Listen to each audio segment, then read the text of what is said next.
यहाँ पे सुबह का पानी बड़ा ज़्यादा बह रहा है और इतनी बारिश हो रही है। ये नाला नहीं है, हमारा घर है और इतना पानी आया है और मैं प्रेग्नेंट भी हूँ। यहाँ पे अभी तक सुबह का कोई भी नहीं आया।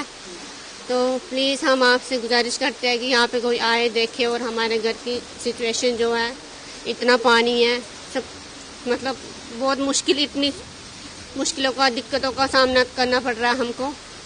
तो प्लीज़ यहाँ पे आए और देखें। और यहाँ पे सुबह 9 बजे, रात से ही बारिश चल रही थी, लेकिन सुबह 9 बजे एकदम से पानी यहाँ पे चढ़ गया और पूरे अंदर कमरों में, बाहर हर जगह पानी पानी हो गया।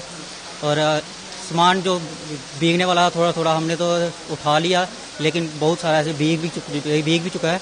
लेकिन बहुत बुरा हाल है, बहुत ज़्यादा पानी इस बार आ गया। लेकिन पहले भी आता था लेकिन थोड़ा कम था, लेकिन इस बार कुछ ज़्यादा ही आ गया है।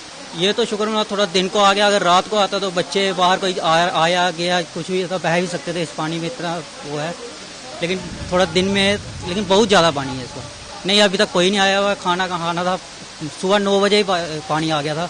फिर पहले हमने सामान का थोड़ा आगे पीछे किया कि जैसे भीग ना जाए, तो तब से अभी तक देख रहे हैं कि पानी कम हो, लेकिन पानी अभी तक बढ़ता ही जा रहा है, बारिश बढ़ती ही जा रही है।